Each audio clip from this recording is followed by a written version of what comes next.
Çöptün üşürünü aytıp beriңizçi. Egerde su garıp, kıyınçılık menен su gara turgan bolsoň 20 bodan 1 bod, 20 tüpten 1 tük beresin. Anan jön ele oňoy su garıp, je mындай ele orup alsaň, anda 10 tüpten 1 tük beresin. Üşür.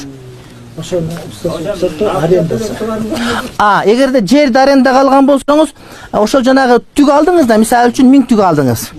Ошо 1000 түктөн арендага канчасын бердиңиз? Мисалы үчүн 100 түктө бердиңиз. 900 калды го, калгандан чыгарасыз деген сөз да. Арендадан чыгарып бересиз. Арендага жер берген адам алган түгүнөн берет. Мисалы үчүн 1000 түк алдыңыз, 100 түктө арендага бердиңиз дагы 900 түктөн канчаны чыгардыңыз? 90ды чыгардыңыз да. Атиги 100 түк албадыбы? Ал демек өзүнүн жерден 100 түк алган болот, ал 10 түгүн чыгарган болот. Ошондой. Өзүнүн жеринде деле затрат эсептелет. Затрат эсептелбейт. Арендага алынган арендага эсептелет, затрат эсептелинбейт. Мынча шор салдым, анан тракторго мынча бердим, жок.